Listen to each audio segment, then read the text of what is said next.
You are listening to the Maple Footy Podcast. This is the unofficial football podcast of the North. I'm your host, Sam Little. Find me at official Sam Little on Instagram. There's nothing left to say except for sit back, enjoy, and welcome to the show. Hello, yes, welcome back to another episode of the Maple Footy Podcast. And this is an extremely Maple Footy podcast because we will be talking about the Canadian Championship final between Vancouver and Toronto FC and just some debriefs for what this could mean for the teams going forward and just some opinion on where both teams kind of are at the moment. And of course, the Voyageurs Cup, because I got to see it in person when I went to that event a few weeks ago. Once again, not sponsored. Just won't stop talking about it. But first, we would not be the Maple Footy Podcast if I didn't say a special shout out to Christine St. Clair, who has officially announced her retirement come the end of the 2024 season. And what a career she's had. The GOAT, for sure, in my opinion, and I think in most Canadian opinion at least. And hopefully she will get the respect she deserves once she does retire. She is an Olympic gold medalist, the all-time leading goal scorer at international level for men or women. And just without her, our Canadian program is nowhere near where it is today, both on the men's and the women's side. I mean, for years, she, on the pitch and off the pitch, carried us on her back for... How long did she play? 20, 25 years? Yeah, about that. About that long. She carried us. She did. And carried us through some dark times. Carried us to 2 bronze medals. I know other players definitely played their part in it, but it really doesn't happen without Christine St. Clair. Not to discredit anybody else a part of those squads, but definitely she was our Messi. You know, quite simply, she was...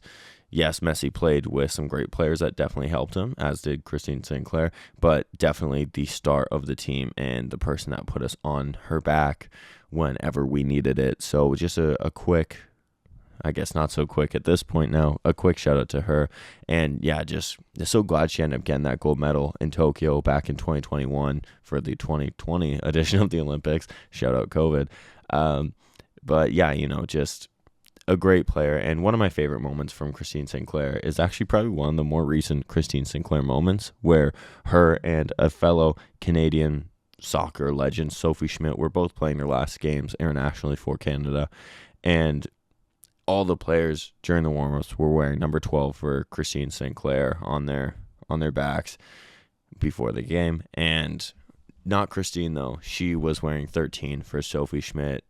I think it just speaks to how classy she was and how classy she is, and just how even though she is the best ever, she is so humble and such a team player. So congrats to Christine St. Clair on a phenomenal career. Like I said, we could not be considered the Maple Footy Podcast if we didn't acknowledge that. And yeah, just a phenomenal player. I wish her all the best in retirement. If she sticks around in the game, maybe in a coaching capacity, or if she totally steps back from it, either way, I hope that she has a great retirement. She's definitely earned it. And another retirement today, literally the news broke this morning, and I fell to my knees. It's not Canadian, but Antoine Griezmann officially announces his retirement from French football at the international level. Of course, so we will be playing club football, but this is the beginning of the end on his career, one would assume. He is 33, so he's in definitely the latter stages of that career. And just once again, another phenomenal player. I'm not French, but I don't think it's hyperbolic to say a French legend. He carried France a good few times on his back. The 2014 World Cup, I thought he was phenomenal. And then the 2016 Euros was literally the player of the tournament. I believe the top goal scorer of that tournament as well. And just his overall play that tournament was unreal. Was sad that he didn't win it. But then 2 years later, World Cup, I believe he was the man of the match in the World Cup final where they won. Just a phenomenal showing from him. I think did he get the bronze ball that year? He might have. I don't know. I don't have it on I don't have any notes. This was kind of surprising that it kind of just came out of nowhere. But I'm glad that he did get that World Cup. Obviously never got a Euros and did lose in the 2022 World Cup final, but still a phenomenal career. Their all-time assister, over 100 caps, I think nearly 50 goals. He was in the 40s, I know that. So just a phenomenal career for Antoine Griezmann as well internationally. Of course, we can still enjoy him at club level, but you do have to believe that this is kind of the first door shutting on what is a phenomenal career, and I do hope that he does get that well-earned league title or potentially Champions League, hopefully this year, before he ends up leaving Europe to inevitably join MLS, because I do believe that's where he probably will end up going within the next 2 years, I would say. So, yeah, just another shout-out just for another great international career. Him and Christine St. Clair, just two legends in different ways. But, yeah, I just wanted to really quickly mention that right off the bat. But let's get into the Canadian Championship. So this is a little bit later. I wasn't able to watch the game live. I did record it. I watched it, made my notes and everything. So that's why it's getting to you a little bit later. But I didn't want to talk about it because I've been looking for an excuse to talk about TFC for a little bit. But first, I do want to talk about Vancouver. 3 for 3 in a row now, Canadian championships, and good on them. They're now the most decorated Canadian club in history. They go one up on TFC. Yeah, they have 11. TFC have 10. This is just trophies in general. This isn't Canadian Cups. So Vancouver has 11, then TFC with 10, Montreal on 8, and then Hamilton Forge with 5, Calvary with 2, Pacific and Atletico Ottawa both on 1. So a little piece of history I would say a big piece of history, actually, for Vancouver. Three-peat in Canada's premier competition. And, now the bragging rights over the other clubs in the country of being the most decorated. Obviously, if TFC wins it next year, that could change, as they would be tied, or, but still, you gotta definitely love them. Love those little stats when they come along. But yeah, I just really want to quickly talk about Vancouver. I thought they looked really good in this game. I mean, I've watched a little bit of Vancouver. I haven't been able to watch all of them. Shout out Apple TV Pass. So we watched them when they're on TSN. But yeah, I mean, they looked really solid, and I know over this past weekend they just clinched the playoff spot for the MLS playoffs. So we have a Canadian team in. TFC, of course, are in the wild card hunt, and I don't think Montreal is going to be in the playoffs. I don't think TFC will be, and if they are, they won't last long in there either. But we'll get to TFC in a minute. I thought Bomer, obviously wins young player of the tournament and player of the tournament. So where did this guy come from? He was just given the chance, right? And he ran with it, saved penalty on Bernadeschi, which I think really turned the tides of the game. I think that's kind of when you knew that Vancouver has that steady guy, and not to say Sean Johnson isn't, by the way, on TFC, but Vancouver has that steady guy in between the sticks who we may not have really thought would have been, given that he's a pretty young keeper, not too many appearances to his name this season, and I just think it's definitely a confidence boost for him, and I think for Canada as a whole, because it's another keeper that we now have. We have Crépeau, we have St. Clair, I know we have McGill, and a bunch of others that are escaping my mind right now, but now we have a young Bomer who, once again, young player of the tournament and player of the tournament. That's huge. That is huge. He's just 22 years old, so I'm hoping that this is kind of the start of a great career for him, and Vancouver's definitely not a bad place to be playing. Look at some of the players that they've helped in producing. Theo Bair, some guy named Alphonso Davies. I don't know if you've heard of him. Daniil Henry had a stint there. Russell Tybert had a very good career for Canada. Ali Ahmed is just starting to come up. Sam Adekubi, of course. So you look and you go, okay, it's not a bad spot for a young Canadian to be, I would say, and I'm just happy, to see a young Canadian do well on a big stage such as that. Speaking of some of our Canadian internationals, Ali Ahmed was pulled at half, and honestly, I thought that he had a very good first half. I was pretty surprised to see him pulled.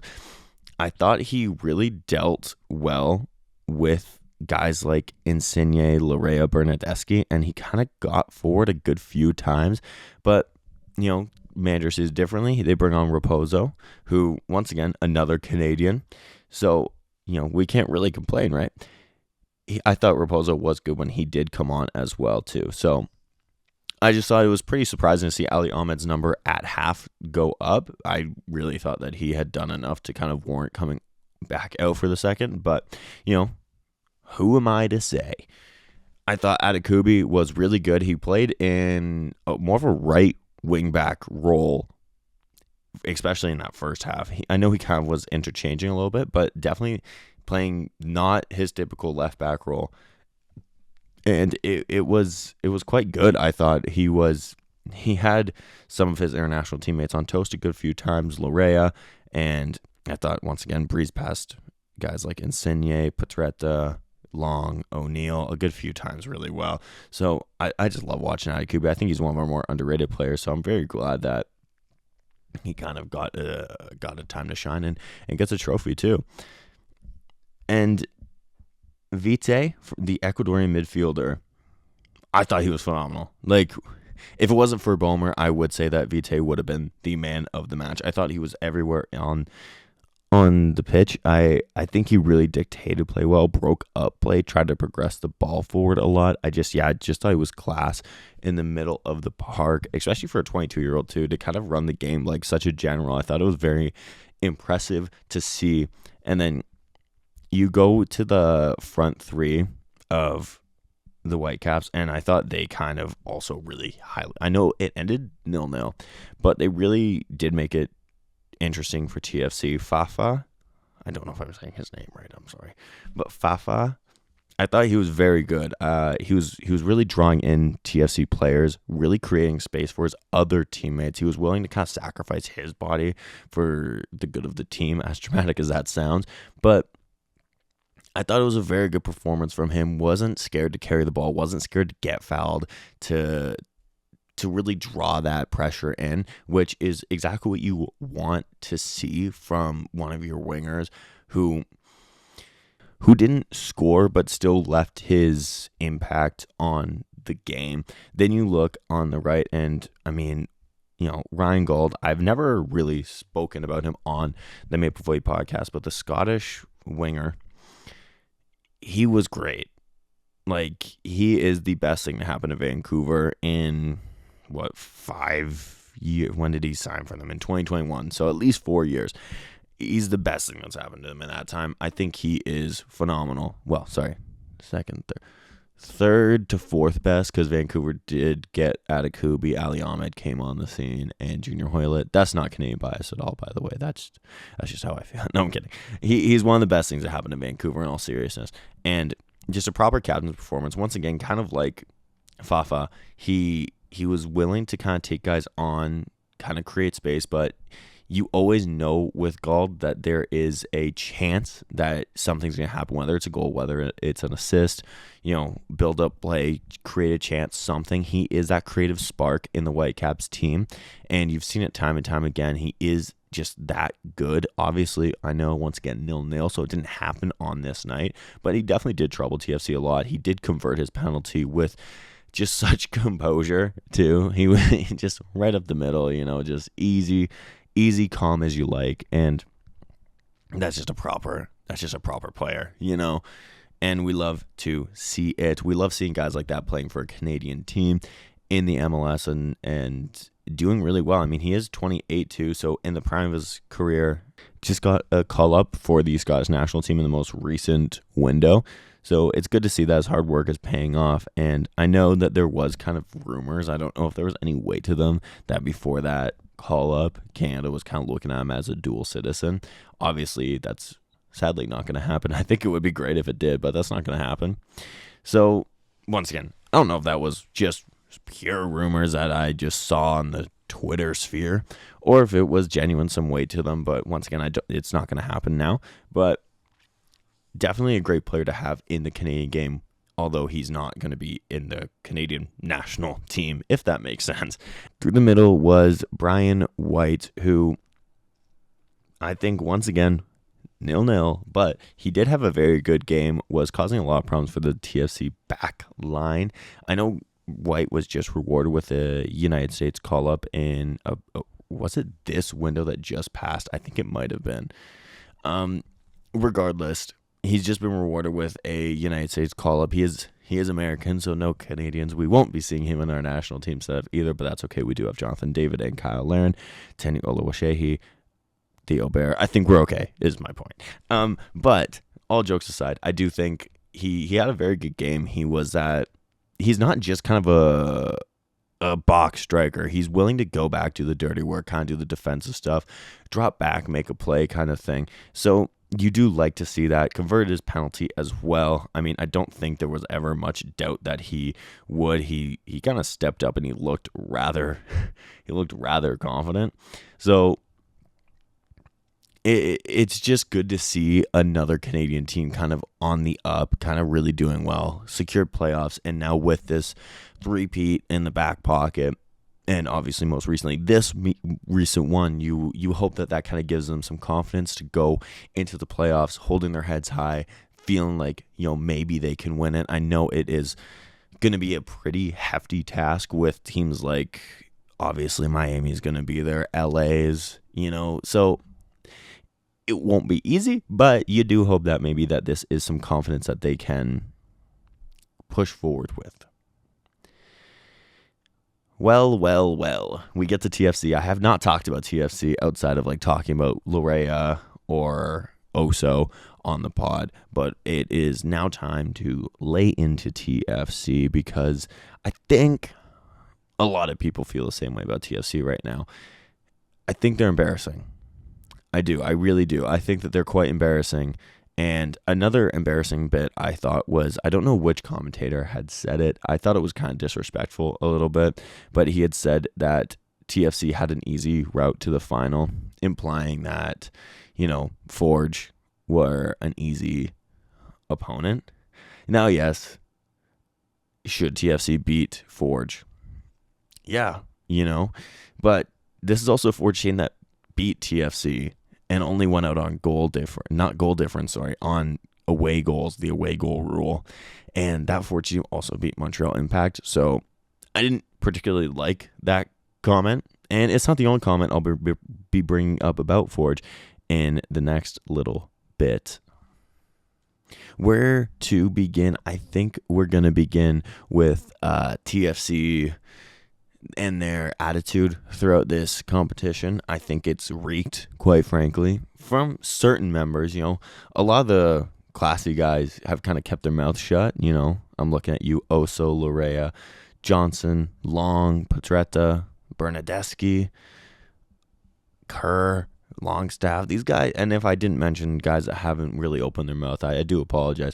I just don't like when, guys open their mouth and they don't back it up, because it's one thing to be arrogant but to at least back it up, and then it's just one thing to be arrogant and not back it up at all. And I do think that TFC hasn't backed it up. You have John Herdman coming out after they beat a team 8-1 in this competition, who I believe is non-pro, they're semi-pro, and they beat them 8-1. And John Herdman had said after the game something along the lines of, well, we wanted to beat them by more to get the club record. That doesn't really sit well with me. It doesn't. And then, not shaking Bobby's hand after the Forge game, that also doesn't really sit well with me. I think it's a respect thing. You still, game's done. Obviously, you can be frustrated and everything. And I don't know why he'd be frustrated. He won. But anyways, you shake your opponent's hand. I don't like that. I do know it's a bit of a rivalry now developing between Forge and TFC when the Canadian Championship kind of comes around. But you still shake hands with your fellow manager. I mean, it just kind of comes across as classless, which is pretty disappointing from John Herdman, as I did rate him during Canada's run, but ever since kind of the World Cup, really soured on him and his attitude. Maybe he just feeling the pressure, understandable. He's in a high pressure, job right now, as anybody would be, but you still shake your opponent's hand. Some of the comments you're saying, I don't really like them. So, I mean, I know it's not like he listens to this and going, oh man, I'm heartbroken. Sam Little from the Maple Footy Podcast, he doesn't rate my comments. But I don't know. Like I said, if you're going to do that, I think you have to back it up, and then to kind of not win here when you should, given your payroll, I think it's embarrassing. It really is, especially when TFC is the only Canadian team to have won an MLS Cup, an MLS treble at that. So it's it's just a bad look, I think, for the franchise when you're saying stuff like that. Moving on to someone who also criticized the CPL, a young Canadian player, which was extremely disappointing. Kosi Thompson, I do have his direct quote up here, so I will just read it. And quote, I mean, credit to Forge. They beat us 2-1. They took their 2 opportunities, and they took them well. It's nice to see that Canadian football is starting to increase and become better, but I still don't think that it's anywhere close to first-team football in Canada in terms of Montreal, Vancouver, Toronto. I don't think so, and it shouldn't be the case, end quote. That, to me, I don't like that either, and we will be talking about Kosi Thompson for next little bit. You are a young Canadian player, and you're coming out and slandering a CPL team for beating you, and also beating and drawing with Montreal. You beat them on away goals. I don't like that comment, because this was in and around the time when Stefan Eustáquio had come out and said, once again, Stefan Eustáquio, the vice captain of the Canadian men's national team, had come out and said that we need to back the CPL. And then you have someone like this who, yes, he does have a couple comments in here saying it's nice to see Canadian football is starting to increase and become better, but then he kind of immediately backhands it by saying it's not anywhere close to first-team football in Canada. As a Canadian player, I think you should be trying to big up the Canadian game instead of trying to tear it down because you can't take a loss. Because this is when Forge had beaten TFC. So it just kind of shows that there's an attitude problem, I would say, just of they think that they're better than everyone, and maybe that's why they're not performing, because they go into every game just thinking they should win. They're entitled to win. You're not entitled to anything. You need to work for the wins, and that's why Forge beat you at Tim Hortons Field. And he did say about them taking their 2 opportunities.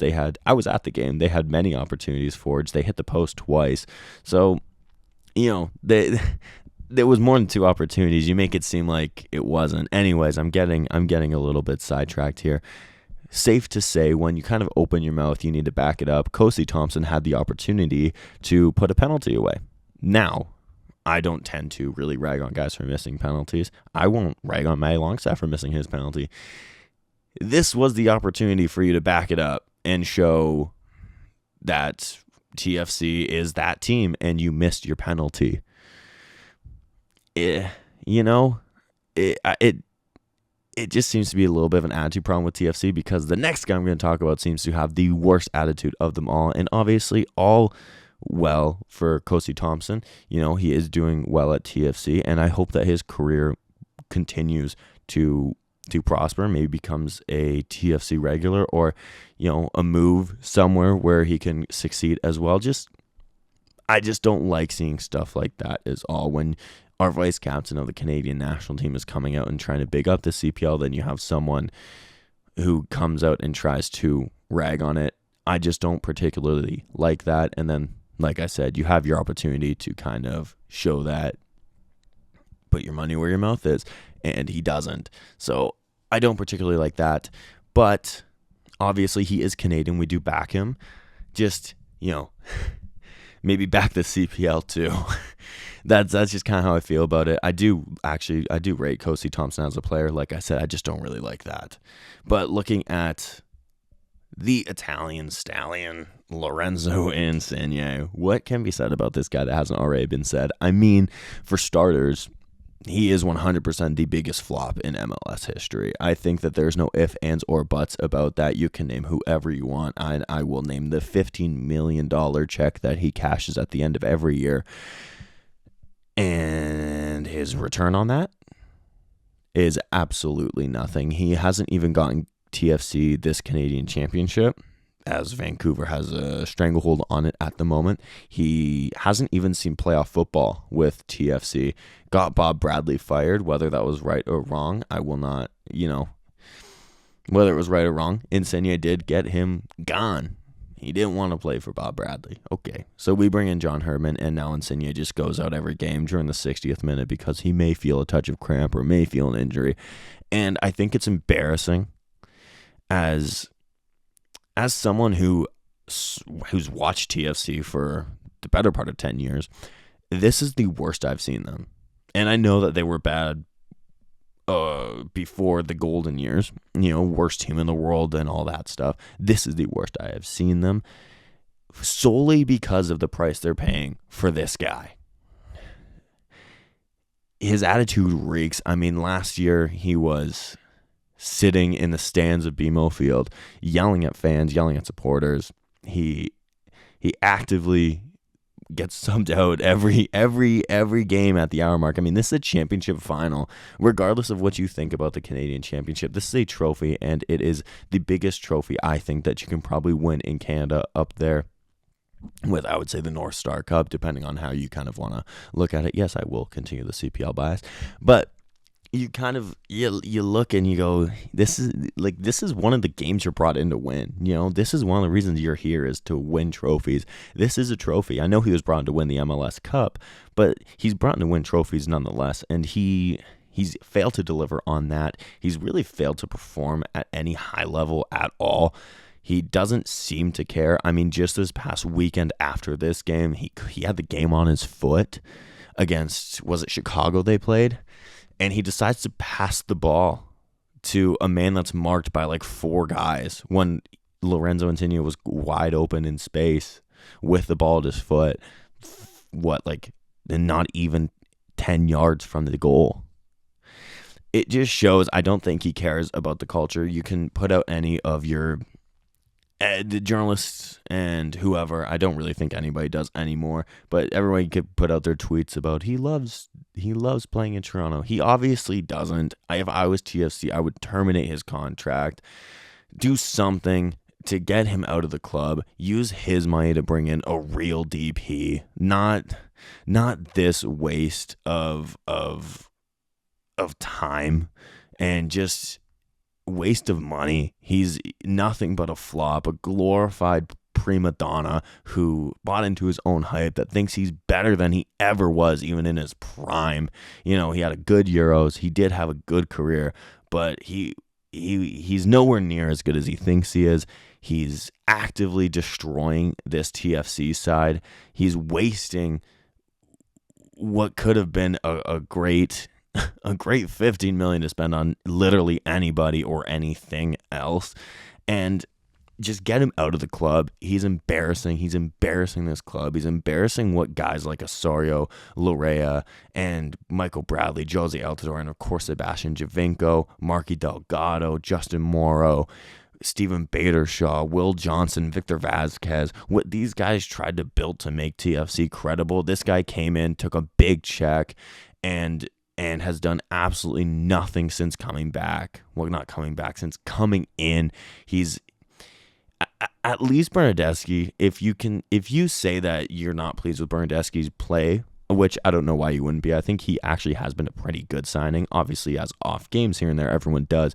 But at least Bernardeschi, he looks like he wants to be here. I know there's always murmurings of him wanting to go back to Italy, but that doesn't affect his performances. He is always putting in 100%. Lorenzo Insigne, on the other hand, is never putting in 100%. I think he's embarrassing. He is embarrassing. It's embarrassing to see him wear that badge and stand next to guys like Jonathan Osorio. And yes, stand next to guys like Jonathan Osorio, Richie Lorea, even Bernardeschi, Sean Johnson, guys that have done a lot for this league and have done a lot for TFC. And to see Lorenzo Insigne stand next to him wearing the badge, sometimes wearing the armband, I think it's embarrassing, and I think he needs gone. He needs to get out, and I know, once again, this is nothing new that other people haven't already said, but it's embarrassing. He's an embarrassment, and they need to get rid of this guy. Anyways, calming it down, we'll look more at John Herdman as well. I think this is a big missed opportunity for John Herdman to kind of win a piece of silverware with TFC, because I'm not sure how long he has. And no, I'm not talking about contract. I'm talking about how long he has before he gets the sack. Not saying I want him to get sacked, because I don't want anybody to lose their job. But just, we know how TFC is with the quick turnover. I mean, the only manager in their history that's ever gotten a contract extension is, of course, Greg Vanney. So it's not like TFC are any strangers to sacking people. And now John Herdman's ending this season trophyless, unless for some miracle things work out for them. They make the playoffs and go on a dream run.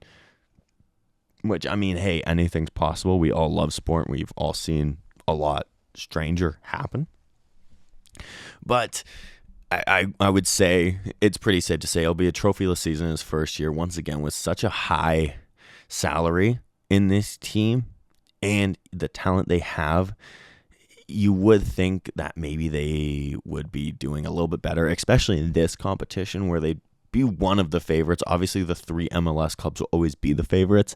So they're one of the favorites in this competition, and for them to not win it, I think is disappointing, and I think it is a blemish on his early days in his TFC reign. I know it's been an up and down season for him. You know, he's been unlucky with crucial players like Larea and Oso leaving for the Copa Americas, which, another thing, why hasn't the MLS paused the season for these big tournaments? I will never know.